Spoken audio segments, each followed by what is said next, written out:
कि मेरे बंदे ने सच कहा, लिहाजा उसके लिए जन्नत का बिस्तर बिछा दो, उसे जन्नत का कपड़ा पहना दो और उसके लिए जन्नत का एक दरवाजा खोल दो। चुनाचे वो दरवाजा खोल दिया जाता है और उसे जन्नत की खुशगवार हवाएं और खुशबू आती रहती है और कब्र उसके लिए हद्दे निगाह तक खोल दी जाती है। ये हाल। अस्सलामु अलैकुम दोस्तों, आज हम आपको अजाबे कब्र का वाक्य सुनाएंगे। हदीस के जरिए दोस्तों, हजरत बड़ा बिन आजीब से रिवायत है कि हम लोग नबी करीम रसूलुल्लाह के साथ एक अंसारी सहाबी के जनाजे में कब्रिस्तान गए। जब हम कब्र के पास पहुंचे, जो कि अभी खोदी नहीं गई थी, नबी करीम रसूलुल्लाह वहां कब्र की तैयारी के इंतजार में तशरीफ फरमाए हुए यानी बैठ गए और आपके इधर उधर हम भी इस तरह मुतवज्जा होकर बैठ गए, गोया कि हमारे सरों पर परिंदे बैठे हों। आपके हाथ में लकड़ी थी जिससे जमीन को कुरेद रहे थे, जैसे किसी गहरी सोच के वक्त होता है। फिर आपने अपना सर मुबारक उठाया और 2 या 3 मर्तबा फरमाया, आजाबे कब्र से अल्लाह ताला की पनाह मांगो। फिर इरशाद फरमाया,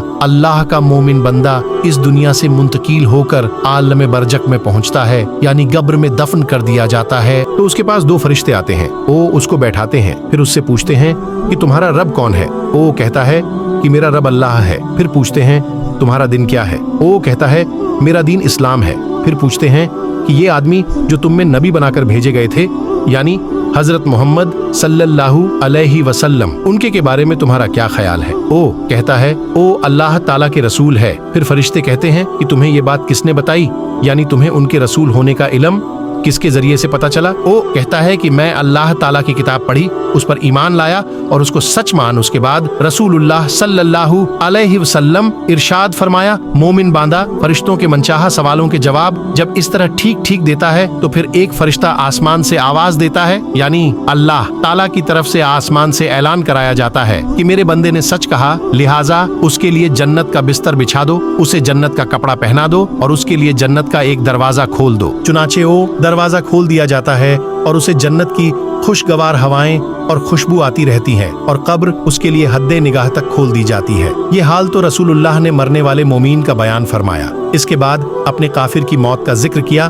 और इरशाद फरमाया, मरने के बाद उसकी रूह उसके जिस्म में लौट आई जाती है और उसके पास भी 2 फरिश्ते आते हैं। ओ उसको बिठाते हैं और उससे पूछते हैं कि तेरा रब कौन है। ओ कहता है, हाय अफसोस में कुछ नहीं जानता। फिर फरिश्ते उससे पूछते हैं कि तेरा दिन क्या था। ओ कहता है, हाय अफसोस में कुछ नहीं जानता। फिर फरिश्ते उसे कहते हैं कि ये आदमी जो तुम्हारे पास नबी की हैसियत से भेजा गया था, तुम्हारा उसके बारे में क्या ख्याल था। ओ फिर भी यही कहता है, हाय अफसोस मैं कुछ नहीं जानता। इस सवाल वो जवाब के बाद आसमान से एक पुकारने वाला अल्लाह ताला की तरफ से पुकारता है, उसने झूठ कहा। फिर अल्लाह ताला की तरफ से एक फरिश्ता आवाज लगता है कि उसके लिए आग का बिस्तर बिछा दो और उसे आग का कपड़ा पहना दो और उसके लिए दोजख का एक दरवाजा खोल दो। चुनाचे ये सब कुछ कर दिया जाता है।